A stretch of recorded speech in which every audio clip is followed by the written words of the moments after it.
Shabbas, Daf from Kuflam and Gimel through Kuflam and Tes.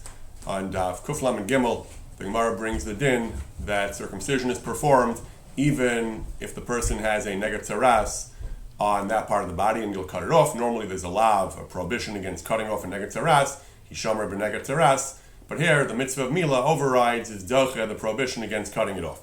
The Gemara says, but why do we have to choose? Why do we have to violate the Isser in order to do the mitzvah?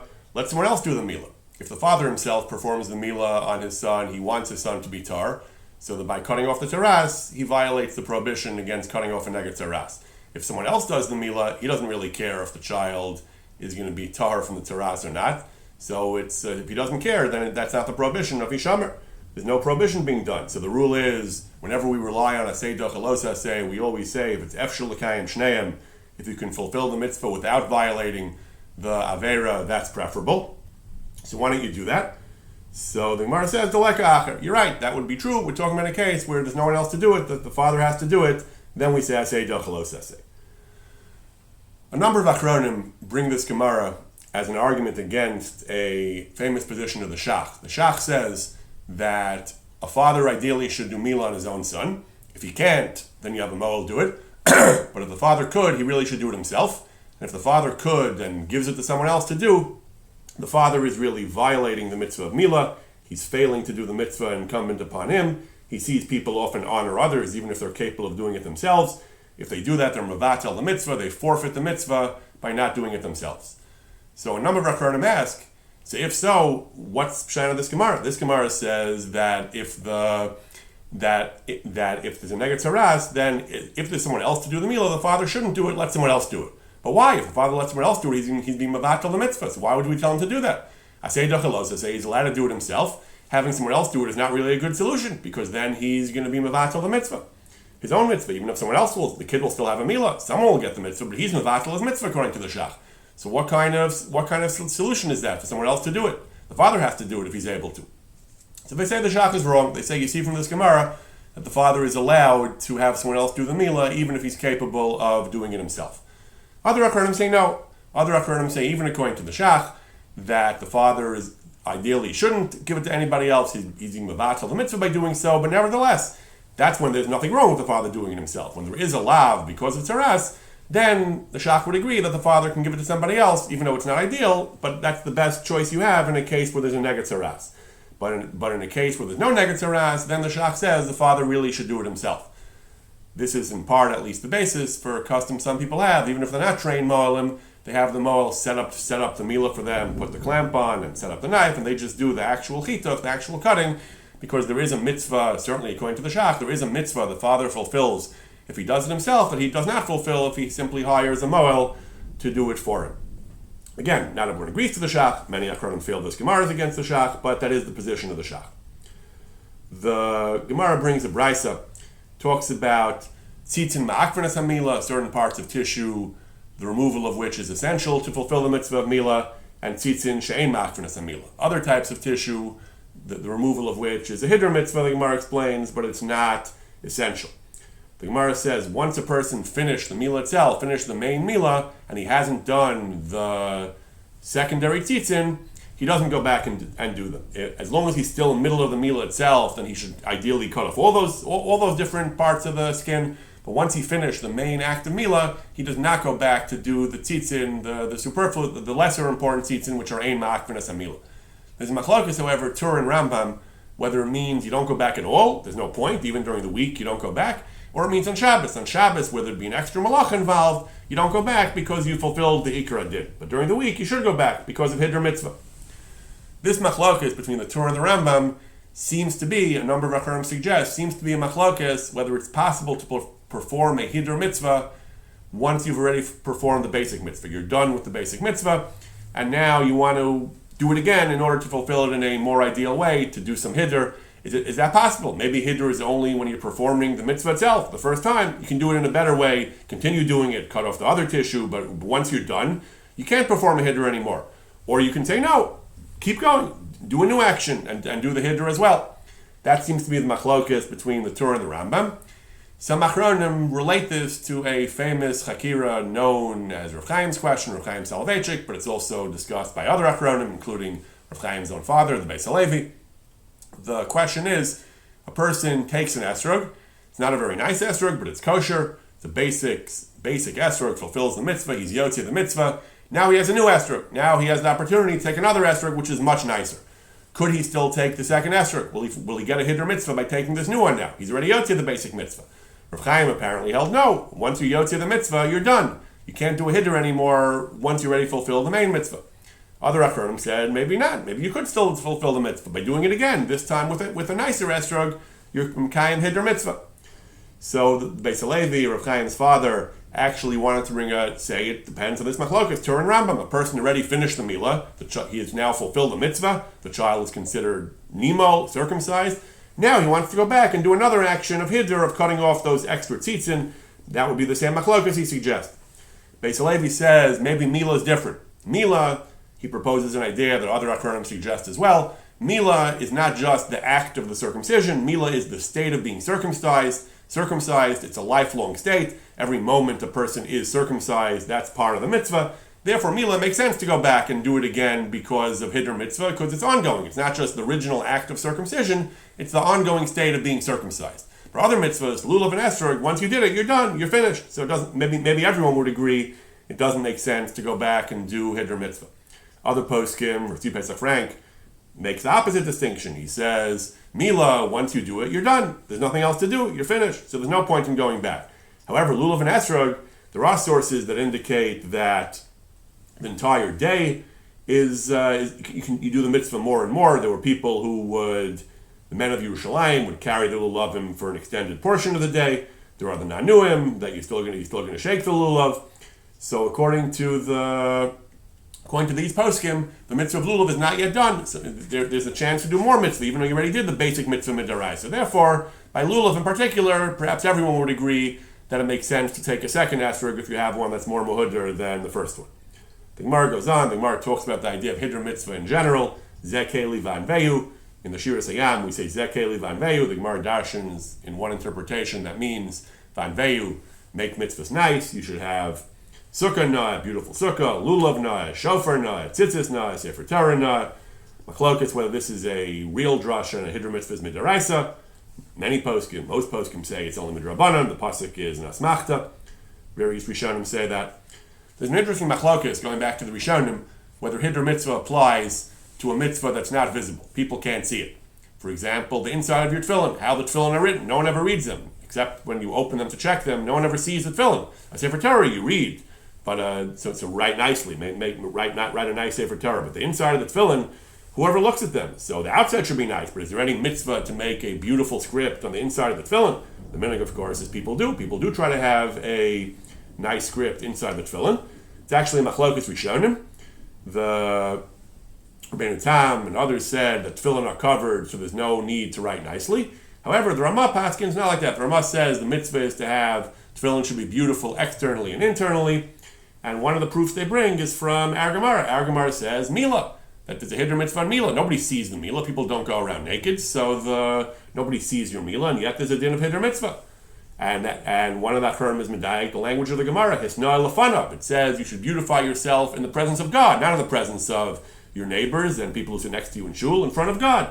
God knows what the mitzvah looks like, even if you're wearing clothes, even inside the tefillin. Therefore, the Ramah Paskin's hiddur mitzvah applies even to mitzvahs that are not visible to human beings. Very famous Gemara later in this Amud, the Gemara says, a mohel, an umna, who does not do mitzitza, who does not suck the blood out of the wound of the circumcision, it's a sakana, that's dangerous for the child, and we fire him. We remove him from his position as mohel because it's dangerous. The Gemara says repeatedly, sakana.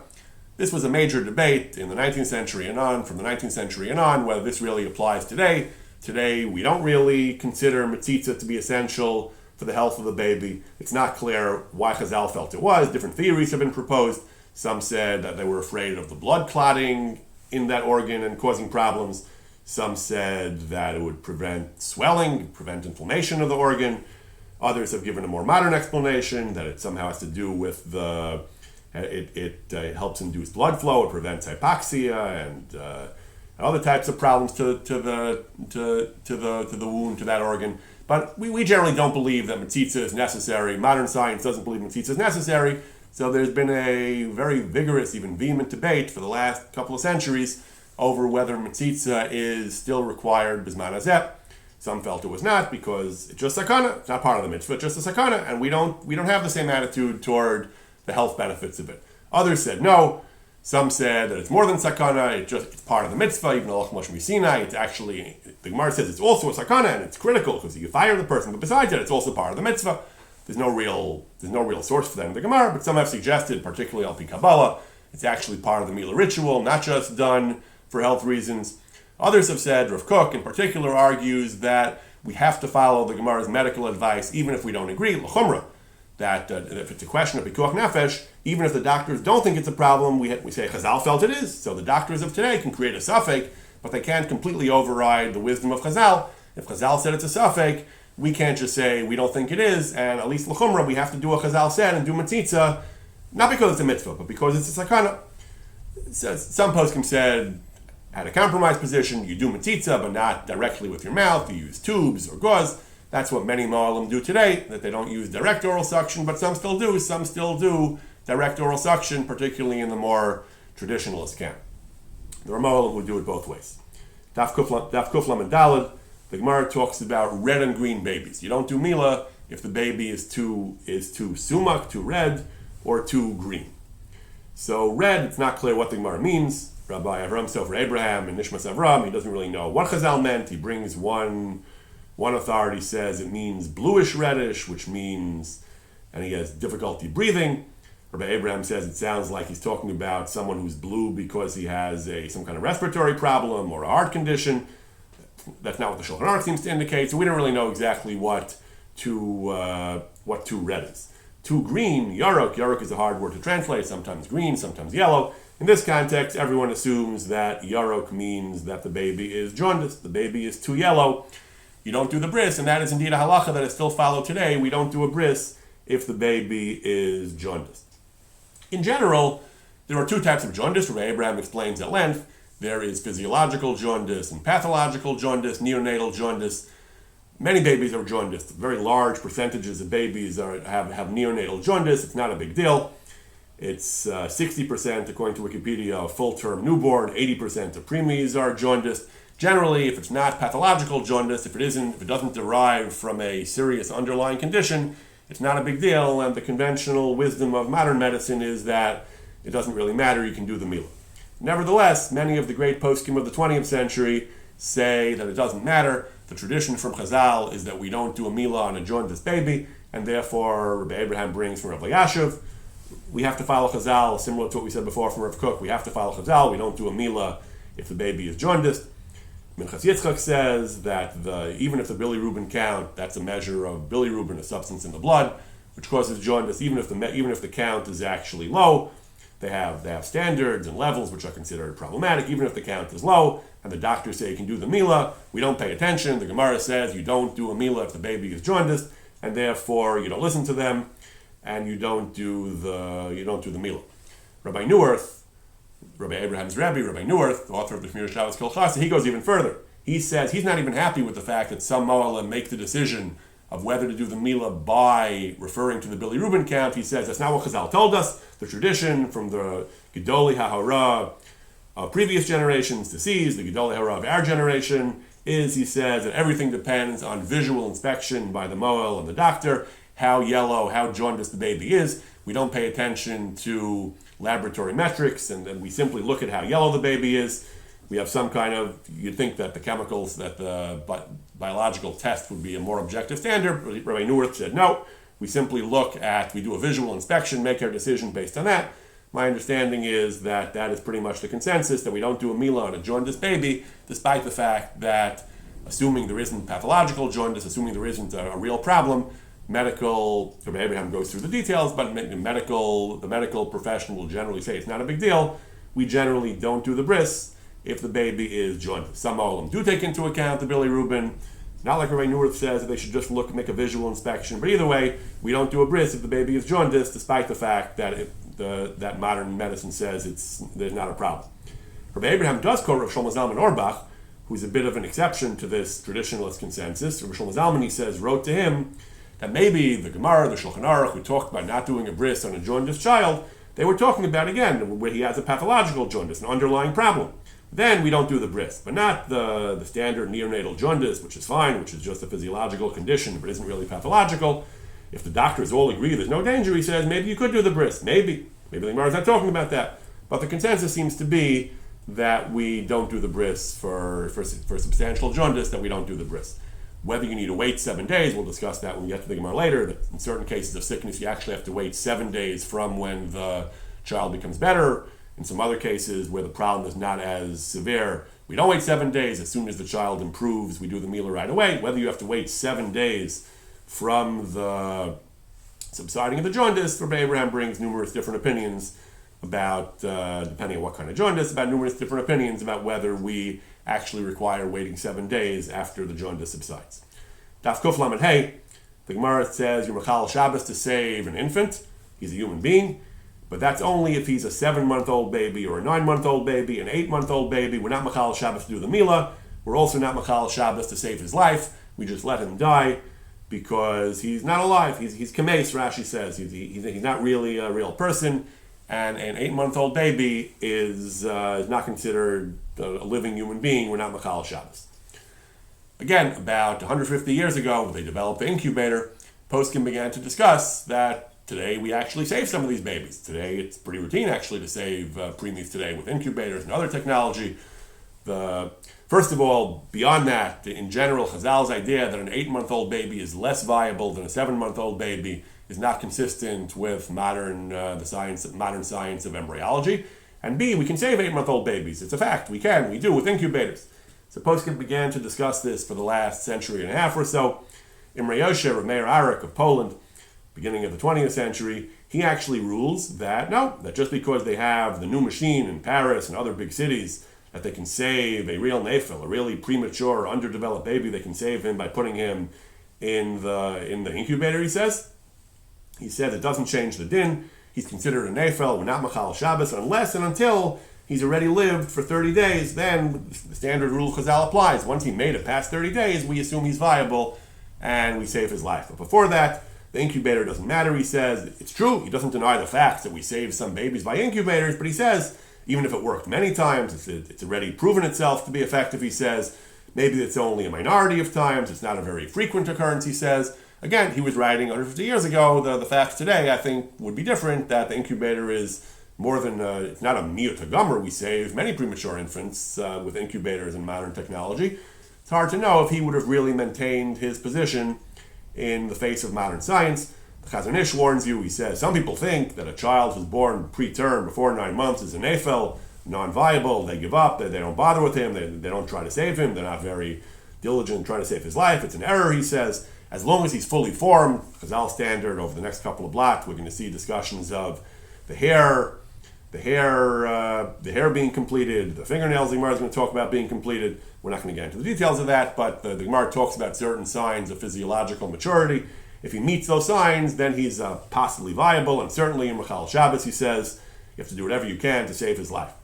Then he says, Nishtana Teva, that nature has changed, the reality have changed, he says. In Chazal's time, there was no such thing as a viable 8-month-old baby, he says. It seems that now things have changed. Doctors tell us that they continue developing past 7 into 8. 8 are more developed than 7.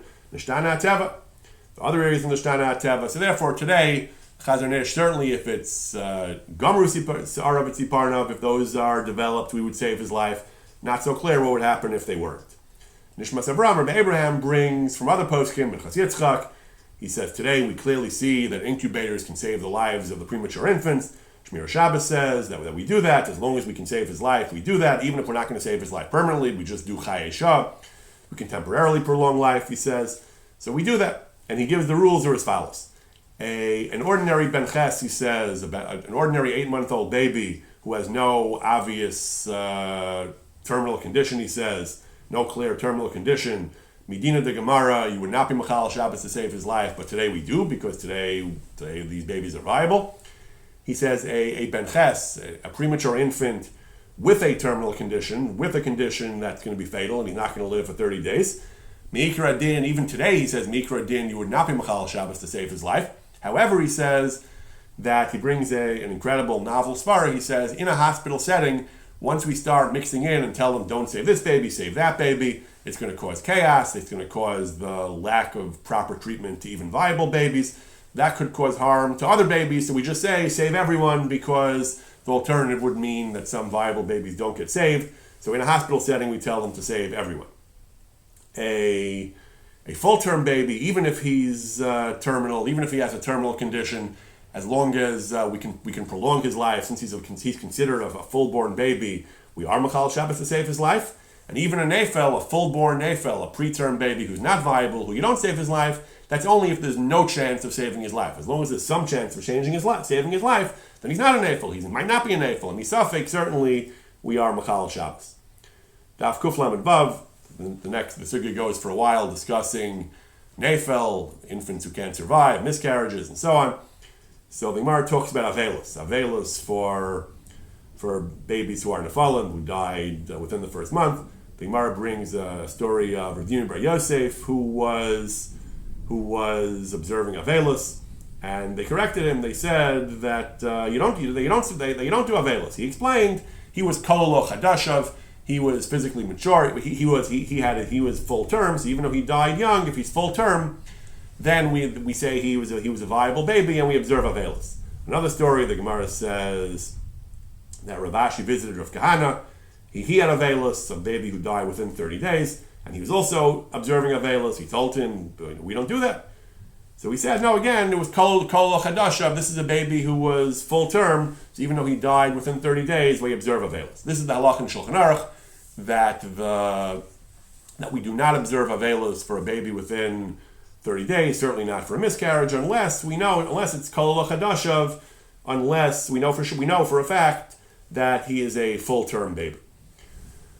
Again, getting back to the incubators, Rabbi Jason Wiener, chaplain at Cedar Sinai, I think, has a discussion about a long essay, a very good essay in Chakira, discussing these halachos as they apply today.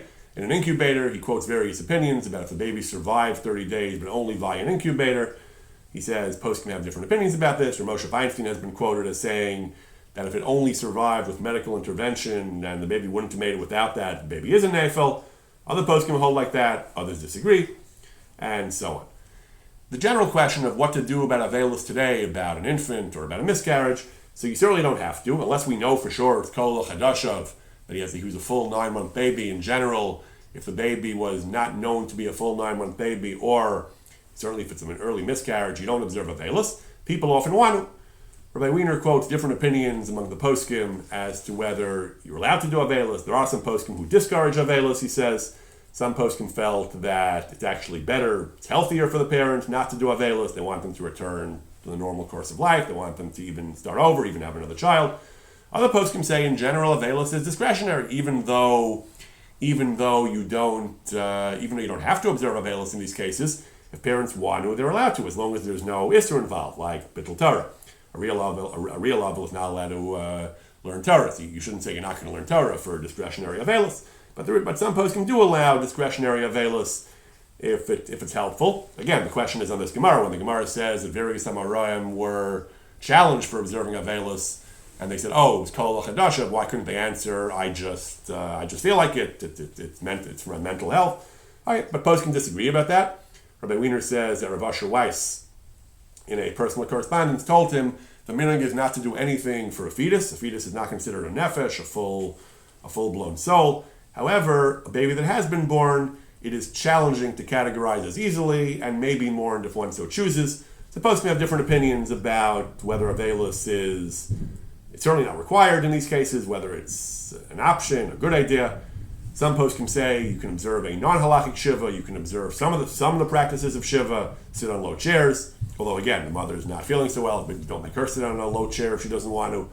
You can have a kind of pseudo nichem avelim if it helps to have visitors. That you can do that, he says.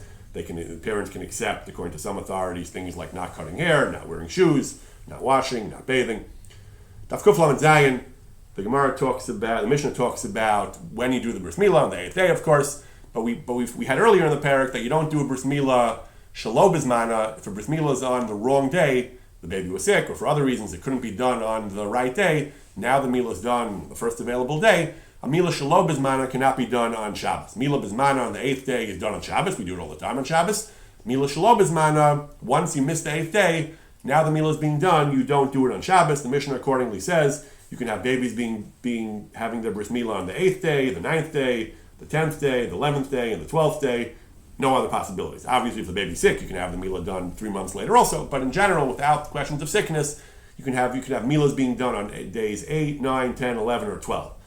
One simple rule, that Mila Bizmana is Docha Shabbos, Mila Shelo Bizmana is not Docha Shabbos or Yom Tov. Baby's born on a regular day, you do them in the middle of the day, you do the Mila on the 8th day.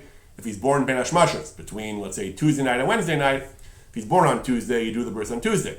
But if he's born between Tuesday and Wednesday, you're not sure which one it is, you can't do the Mila on Tuesday because maybe it's too early. You have to wait till Wednesday. Better late than early. Early is completely not valid. Late is just late. So you do it on Wednesday, which is sort of the 9th day if you count from Tuesday. What happens if the baby's born Ben Hashmashas, the baby's born Friday night?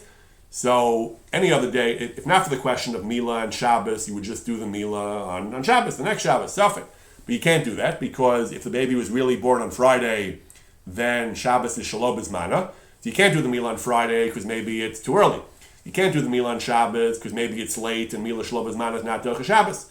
So you do the Mila on Sunday and that gets you to 10. If Yontif follows Shabbos, now there are 2 days, then it's 11. And if it's 2 Yom Tov of Rosh Hashanah, then it's 12 because then you have 3 days in a row you can't do it Shabbos and 2 days Rosh Hashanah. What about the second day, Yontif Sheni Shel Golios in general, the second Yontif that we observe in Golios? It's a machlokes Rishonim, a major machlokes at Poskim. The Shulchan Aruch paskins that Mila Shelo Bizmana is not docha even Yontif Sheni Shel Golios. So if you have a 3-day Yontif and the baby was born Ben Hashmashos of the beginning of the first of the 3 days, the Mila is pushed off all the way till Chol HaMoed. Others disagree. Rambam disagrees. The Shach actually paskins like the Rambam that Mila Shelo Bizmana can be done Yontif Sheni Shel Golios. There are actually other major Achronim who all like the Shach leniently, but Lamaisa, later poskim say, despite the debate, later poskim say that the question of Chil Yantif, they don't want to be Mekil against the Shulchan Aruch, against the Rosh, against the Raman, the Lavush, who seem to agree with the Shulchan Aruch, and therefore we would not do Mila Shelo Bizmana until after Yantif has passed. There's major debate about when exactly is Ben Hashmashos. Many poskim say it starts from Shkia. Many times says it doesn't start till sometime after Shkia. How long does it go? These are major debates. Contemporary poskim have all kinds of rules and protocols for exactly when the window is, what is called Ben Hashmashos for this period, what's called being born before Ben Hashmashos, what's called being born during Ben Hashmashos, what's called being done after Ben Hashmashos. Poskim have all kinds of opinions exactly when Ben Hashmashos is considered. For these purposes, as a corollary, it's important to note in such cases exactly when the baby's born, to record as accurately as you can when the baby's born, in order to be able to go to a Rav and find out when the Mila should be in these cases where the baby is born during Ben Hashmashos or possibly during Ben Hashmashos. Mishnah says a katan who is sick, if he's a chala, then you don't do the Mila until he gets better. There's a famous line in the Rambam. The Rambam says you have to be very careful about these halachas. He says, because the baby can die. He says you can always do Mila later, but if he dies, that's irreversible. So always be careful to take this very seriously and not do the Mila if the baby is sick. So the Mishnah just says that you wait till he gets better. The Gemara brings Shmuel says, Chaltzaso Chama, if he has a certain kind of condition, he was struck by the sun, then you don't just wait till he gets better, you actually have to then wait 7 more days after he gets better.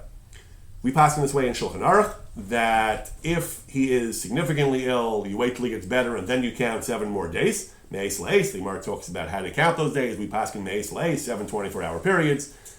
That's only if it's Chaltzaso Chama, a major illness, which is considered Chola B'chol HaGuf, a body-wise, a pervasive illness, he says. However, if it's Chola Be'echad Me'ivara, if he just has a problem with one of his limbs, an eye ache, a lesser pain, he says, then you still wait till he gets better. You still don't do the Mila while he has his pain, but then once the problem is eliminated, you do the Mila right away, and you don't need to wait 7 days.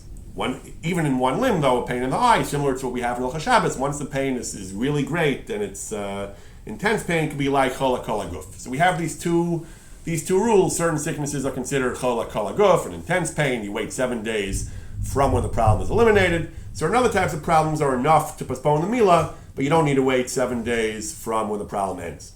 Poskim disagree. Poskim disagree about whether the cholak kolaguf is that rule that you wait 7 days is limited to cholak sheyesh bo sakana. There's some debate about that. Poskim disagree about exactly which conditions are considered serious enough to be considered cholak kolaguf. Rabbi Abraham notes that the baby is just underweight, he has no serious condition, he just weighs too little, then you're allowed to do the milah. Rabbi Abraham says as soon as the doctors allow it, you don't have to wait 7 days from when he reaches whatever the floor is, whatever the minimum weight for the rofei to feel comfortable doing the milah. There is a sheet in the poskim that a milah shlo b'zmana, we already said you don't do it on Shabbos or Yom Tov. There is a sheet that you don't do it on Thursday either, or maybe not Friday, because then that would put the baby in pain on Shabbos, and we generally try to avoid doing that. Many poskim disagree. The Taz brings this, but other poskim, the Shach and others disagree. They say that milah shelo b'zmana also is done the first available day, as soon as the kid gets better, or as soon as or you have to wait 7 days, you wait 7 days, but you do it right away. The Mishnah Berurah and many other Achronim, Rosh Zalman says that's the minhag, that we do it on the first available day, even if that first available day is Thursday or Friday, as long as it's not Shabbos or Yom Tov. The Gemara talks about the end of this parak, some of the last halachos of milah. The Gemara talks about the brachas you make at a bris milah, and the other ritual liturgy that we say. The Gemara says that the person who does the milah says, Asher Kedushan V'Sos V'Tzivanu Ala Milah. The father says, Asher Kedushan V'Sos V'Tzivanu L'Chnisa V'Briso Shel Avraham Avinu. We say these brachas today. The people there, the assembly says, Kishem Shenachnas L'Bris, Ken Yikanes L'Torah L'Chuppah L'Masim Tovim. Then the Gemara brings the bracha of Asher Kedash Yidid Mibetem, the bracha as we know it. One bracha that's conspicuously absent from the Gemara is Shechianu. The Gemara doesn't discuss, the Gemara talks about, I think, making Shechianu for Pidyon HaBen, but not for Bris Milah. So the Shulchan Aruch paskins, like the Rambam, that the father always makes Shechianu. On a Milah, the Gemara doesn't say it, but the father should make Shechianu. That's the minhag the Shulchan Aruch says in Eretz Yisrael, in Syria, in Mitzrayim, in these Sephardic countries, the minhag is like the Rambam, that their father makes Shechianu on every bris. He brings another opinion, the father makes Shechianu if he does the milah himself, but not if someone else does the milah. The Ramah says, our minhag is in Ashkenazi countries, the father never makes Shechianu, even if he does the milah himself, unless, one case, the Ramah says, if the father does his own son, and not only his own son, but his Bechar, his first son, is going to be a Pidyon HaBen, then he makes a Shechianu, not just at the Pidyon HaBen, but at the milah right away. The Shach doesn't understand that. The Shach said it doesn't make any sense. That the Shach says it's not the minhag. Our minhag is not to make Shechianu at all, even if the father makes his milah on his own son, his firstborn son, b'chein b'din. That's logically, there's no reason to make a Shechianu. Aruch HaShulchan also. Aruch HaShulchan says that the minhag is not to. That the Aruch HaShulchan says it's not the minhag. He says it's not the minhag. The Shach says that that's not the minhag. That we don't. That the Aruch HaShulchan, that the Shach, I think, and the Aruch HaShulchan both say that it's not the minhag. It's not the din. That we Ashkenazim, the father doesn't make Shechianu at all, not for any of his sons. Why don't you make a Shechianu? The Rishonim who disagree with Rambam give various reasons, because the kid is in pain. Because they have other reasons. Milah is not as common as a Pidyon. Milah is more common than a Pidyon HaBen. Doesn't need a Shechianu. They have other reasons. But the Ma'aseh, the minhag generally is Ashkenazim don't make Shechianu for any bris, except the Gaon actually inclined for the Rambam. The Vilna Gaon held that the father should make a Shechianu. In Eretz Yisrael, Ashkenazim generally do make Shechianu, perhaps because of the Gaon. Many minhagim of the Jews in Eretz Yisrael were based on the Gaon. Chabad, I saw, they say that according to Lubavitcher Rebbe, says not to make even Eretz Yisrael Shechianu. Some say you should actually get a Kli Chadash, wear a talis, like you go in Hashanah, to be able to make the Shechianu on the Kli. But those are the different minhagim. Daf Kuf Lamed Ches, the Mishnah begins on Kuf Lamed Zayin, the first Mishnah of the next parak of Eliezer Demila. The parak Tolan. The Mishnah says, Rabbi Eliezer says, you're allowed to put up a mishameres, to hang a kind of strainer on Yom Tov, not on Shabbos. The Chum say that you can't hang up this mishameres neither on Shabbos nor on Yom Tov. and you can't even put something into it on Shabbos, although you could on Yom Tov. Why can't you hang up a mishameres?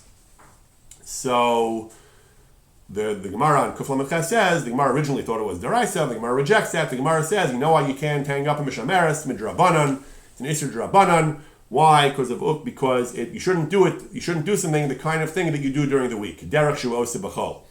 Rashi uses the expression uvda d'chol. Uvda d'chol, the prohibition midrabanan on Shabbos of doing things the way you do them during the week, is a very hard prohibition to define. Poskim give a variety of interpretations for what uvda d'chol means. It appears very often in the Talmud and in the Rishonim. Often not clear what it means. Like the Rambam says, we eat breakfast on Shabbos, we eat breakfast during the week. It's not Ovdid D'chol. So what's Ovdid D'chol? The Rambam Shita, both in the context of the Mishameres as well as in other contexts, is Ovdid D'chol is the sort of activity which can lead to a malacha. The Rambam, when he codifies this din of hanging up the Mishameres, the Rambam writes, you're not allowed to hang up a Mishameres the way you do it B'chol, Shema Yav L'Shamer, because maybe you'll wind up doing the malacha of Shemer, which he says is a tolada of borer or maraked, the malachas of sifting and different types of sifting and sorting. So it's gzeira. Ovdin d'chol is basically gzeira. You shouldn't do things that are too closely resembling weekday activities because that can lead you to actually do the malacha. In a tshuva, the Rambam was asked about a related question about hanging up a hat, a mitznefes, a turban of some sort. He says there's no problem with ovdin d'chol. He says, if so, you can't eat. He says the way you eat, you can't be masive, you can't lean the way you lean during the week. That's obvious to anyone who understands, he says. The only things that Chazal prohibited of Uvdin D'chol are things that may lead to malacha. So the Rambam is very emphatic, that's Uvdin D'chol. Other poskim have other interpretations. They bring the Ramban explains Uvdin D'chol are things that are contrary to the character of Shabbos. The Torah wants Shabbos to be restful and calm. So even if you're not doing malacha, you're not allowed to engage in activities that are contradictory to the inimical, to the restful character of Shabbos. Other posts can give a variety of other standards and definitions for Uvdin D'chol. The Tiferes Yisrael says there are three types of Uvdin D'chol. There are things, like the Rambam says, that can lead to doing malacha. There are things that involve a lot of tircha. Maybe that's similar to the Ramban, that it's just not Shabbosdik. A third kind of Uvdin D'chol is, he says, actions which resemble one of the 39 malachas, even if they won't lead to one of them apparently, but if they just resemble too closely a malacha, you shouldn't do those on Shabbos either. Ramosha Feinstein says that Uvdin D'chol, he gives a definition of Uvdin D'chol. Uvdin D'chol are things doing something in a thorough and careful and comprehensive way, the way you would do it during the week, and not in a more casual way, which is supposed to be the more Shabbosdik way of doing it. Shlomo Zalman says Uvdin D'chol is an activity which during the week typically is accompanied by activities that do involve malacha. One example might be, post can discuss whether using a toothbrush is Uvdin D'chol. So there is malacha involved. There is a malacha of marech, of smearing the toothpaste on the teeth. So if you don't use toothpaste, though, the question is it mutter? There are other issues involved. Schita, but one of the issues is Uvdin D'chol. So according to the Rambam and according to the Tiferes Yisrael, it might be asur because it's something that can lead to a malacha. You might come to put toothpaste on.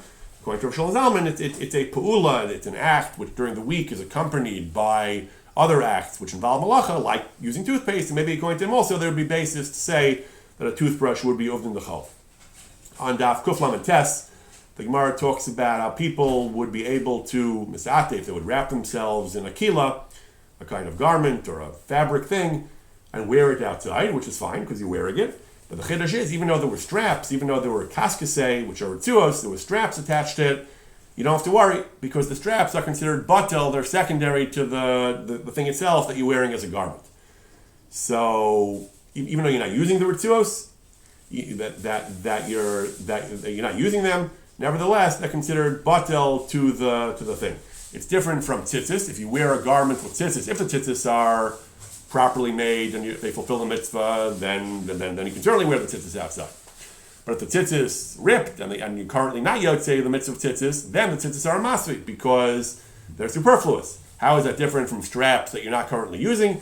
So the Gemara explains tzitzis are chashuv, straps on the kila are not chashuv, and therefore they are batel. That's what we pass in the Shulchan Aruch. Tzitzis that are not valid, that are attached to a garment, are not batel, and therefore if you wear them outside, that's carrying. But straps attached to a garment, even if you're not using those straps, that's okay. That's considered batel to the garment. Mishnah Berurah brings a stringency from the Chayei Adam that according to the rule that anything that is chashuv is not batel and is a problem, if it's considered less significant, it's considered batel. What makes tzitzis chashuv? So the Chai Adam says, the Shulchan Aruch says, tzitzis, even though they're just strings, because you plan to fix them, to add more strings, to make them kosher again. So he says, loops and hooks on garments, he says, that we say they're not chashuv, he says, that the Shulchan Aruch says about the loops, that if the loop broke and one half, certainly if the loop is there and it's usable, certainly it's okay. But even if the loop broke, it's not chashuv, he says. So it's if it's not chashuv, it's batil and you're allowed to wear. Says the Chai Adam, that's only if you don't plan on fixing the loop, so it's insignificant. But if you plan on fixing it, then it's like the tzitzis. It's not currently valid, it's not currently usable, and you plan on fixing it. So that the fact that you plan on fixing it, not throwing it away or ignoring it, that makes it chashuv and not batil. And therefore, if you have these loops, it's usher. If you plan on fixing them, it's usher. It's usher to go outside where there's no eruv, we're not allowed to carry wearing such a loop. The Rishonim already said, Tosfos on our Gemara already said that they used to wear these. They had these belts and they had straps attached to the belts that they used to be tied to the stockings to hold them up to the batei shakayim. Certainly, if you're using them in that capacity, that's a garment. It's certainly mutter. Even if you're not using them in the garment, they're just hanging loose. They're batel. You're not planning on reattaching or fixing them, so that's okay. But these loops that are currently broken and you have to fix them, these loops are considered batel. Contemporary posts can debate if you have a coat with a belt, like an overcoat or trench coat with a belt, and you see if the belt is tied around you, ties the coat, you're using the belt, you can certainly go out with that coat and belt on Shabbos. But if the belt is just hanging through the loops and not tied, are you allowed to wear the coat like that on Shabbos, where there's no eruv, where you're not allowed to carry? So if the belt is sewed to the coat, it's considered a part of the coat, that's okay. That's like Tosfos says, that these loops that were attached to their belts, even if these straps, even if they weren't using them, they're okay. Like the case of the Kila, like the case of the Gemara, they're not so chashuv, they're attached to the garment, so that's okay. But in a case where the belt is not sewn to the coat, it's just hanging through the loops, that's a machlokes. There's a difference of opinion among contemporary poskim whether you're allowed to go outside on Shabbos where there's no eruv, where you're not allowed to carry, wearing a coat where the belt is simply run through the loops without actually being sewn to the coat.